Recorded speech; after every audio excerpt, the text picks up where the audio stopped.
परमपिता परमात्मा परमेश्वर कबीर जी अपनी महिमा और तत्व ज्ञान का प्रचार स्वयं ही करने के लिए आते हैं। उन्होंने गुरु के ऊपर बहुत महत्व दिया है कि गुरु का होना अति आवश्यक है, और गुरु वही होता है जो परमेश्वर का कृपा पात्र होता है, या स्वयं परमेश्वर ही होते हैं और कोई गुरु नहीं होते हैं। बाकी तो नाम के गुरु होते हैं, वो नकली गुरु होते हैं। उसका प्रमाण आपके समक्ष है, रह रहकर आपको प्रत्यक्ष भी कर रहे हैं कि जिनको हम ऋषि मानते थे, वर्तमान में जो सतगुरु कहलाते हैं, जगत गुरु की उपाधि भी वो लगाए हुए हैं, करोड़ों श्रद्धालुओं के भी वो मुखिया बने हुए हैं, वो गुरु नहीं है, उनके पास वो तत्व ज्ञान नहीं है। तो परमात्मा ने गुरु जी के ऊपर बहुत वाणी बोली है और हमें ये समझाने की चेष्टा की है कि आप परमात्मा के रिप्रेजेंटेटिव को, गुरु को, उन्हीं के स्वरूप मानकर ही आप अपना कल्याण करा सकते हो, अन्यथा नहीं। जैसे गुरु मानुष कर जानते ते नर कहिए अंध, ओवे दुखी संसार में आग गए यम के फंद। अब गुरु जी को मानुष करके जानते हैं तो हम उतना ही लाभ प्राप्त कर सकेंगे, क्योंकि परमेश्वर स्वयं आए थे और 120 वर्ष बनारस में, काशी शहर में एक जुलाहे धानक की भूमिका करके वो परमात्मा सहशरीर चले गए, सहशरीर आए थे। तो उस समय हम उनको परमात्मा नहीं मान पाए, नहीं समझ सके, क्योंकि हमने परमात्मा का सिद्धांत, परमात्मा की जो थ्योरी सुनी थी, परिभाषा सुनी थी, वो ये सुन रखा था कि भगवान निराकार है, और कोई ये कहता है कि साकार में दुल्हा परमात्मा आया है, उसकी कोई नहीं सुनते थे। इसलिए हम परमात्मा को पहचान नहीं सके। अब इस दास को परमेश्वर ने भेजा है, कबीर जी की दया से ये दास, उन्होंने अब यहाँ गुरु बनाया है, अपनी कृपा बख्श के। तो परमेश्वर स्वयं कहते हैं कि गुरु को मानुष नहीं जानना चाहिए, फिर आपकी इतनी ही भावना बनी रहेगी। जब तक हम परमात्मा, गुरु जी को परमात्मा नहीं मानेंगे, तब तक हम इस काल के जाल से नहीं निकल सकते। ये हार्ड एंड फास्ट रूल है। उदाहरण है कि जैसे एक गणित में ऋण का एक प्रश्न होता है, उसमें मूलधन ज्ञात करना होता है, उसमें मूलधन ज्ञात करना होता है। उसके लिए सपोज करना होता है कि मान लीजिए मूलधन 100 रुपये, वो मूलधन 100 रुपये सपोज करना पड़ता है, मानना पड़ता है। उससे फिर वो वास्तविक मूलधन जो लाखों और करोड़ों की संख्या में होता है, वो प्राप्त हो जाता है। मूलधन 100 रुपये मानकर हम उस वास्तविक ओरिजिनल मूलधन को प्राप्त कर सकते हैं, अर्थात अपनी प्रॉब्लम सोल्व कर सकते हैं, प्रश्न हल कर सकते हैं। इसी प्रकार आप जी ने गुरुदेव को भगवान मानकर चलना होगा,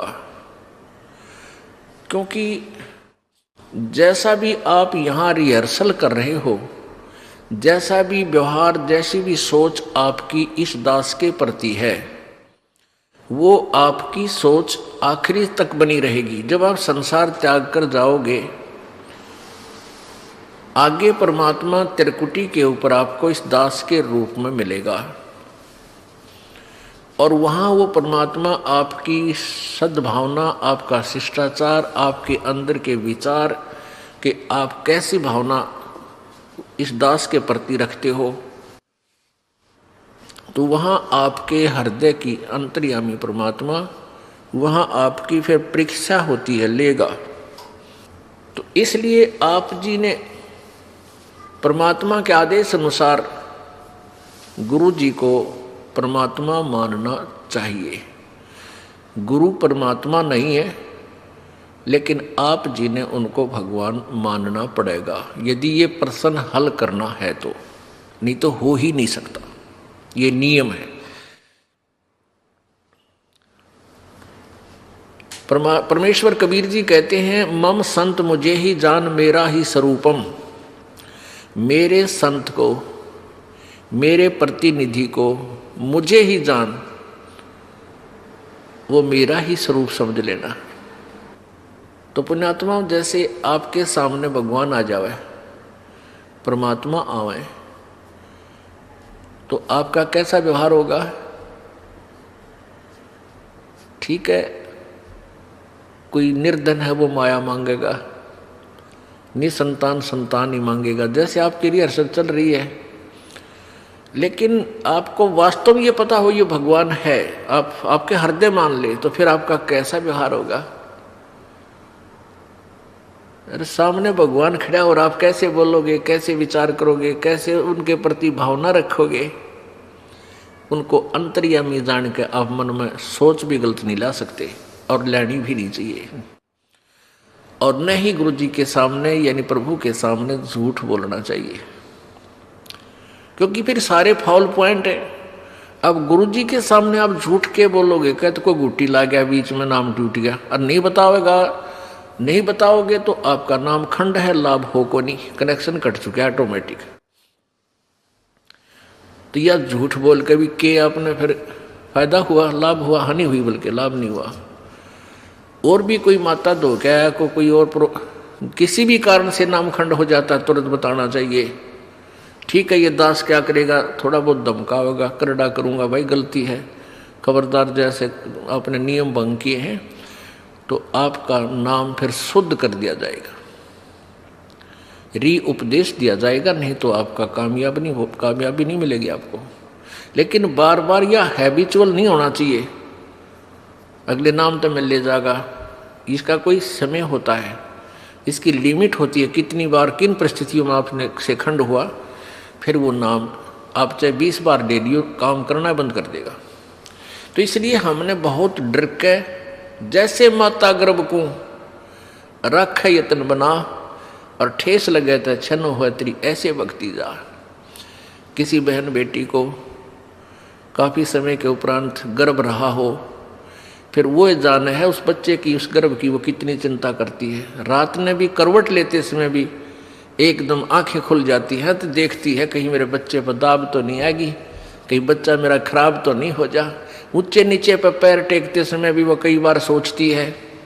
तो पुण्यात्माओं, ऐसे ही ये भक्ति रूपी गर्भ को आपने ऐसे यत्न बना कर बचा कर रखना पड़ेगा, फिर ये अनमोल लाल आपको मिलेगा। जैसे माता गर्भ को रखे यत्न बनाए और ठेस लगे तो क्षीण हो जाए, तेरी ऐसे भक्ति नसाए। तो हमने अपने इस लाल भक्ति रूपी गर्भ को बहुत सुरक्षित रखना है। ये बकवादकरण की बात नहीं है, ये मजाक की बातें नहीं है, इनको हृदय में धरना पड़ेगा कि हम क्या करने आए हैं, किस उद्देश्य से हमने उपदेश लिया है। ठीक है, शुरू प्रारंभ में हम आते हैं कोई दुख निवारण के लिए, वो भी होगा क्योंकि भगवान सारे काम करेगा, और फिर कुछ दिनों में आपको ज्ञान हो जाएगा, फिर आप कुछ नहीं मांगोगे, केवल यही मांगोगे परमात्मा चरणों में रखना, हे गुरुजी चरणों में रखना, दूर ना करना। क्योंकि जब हम चरणों में रहेंगे तो फिर परमात्मा कौन सा बालक है, अनजान है, उसने हमारी प्रॉब्लम का पता को नहीं, वो तो अंतर्यामी है, हमारी प्रॉब्लम हमें नहीं पता, उसको पता है।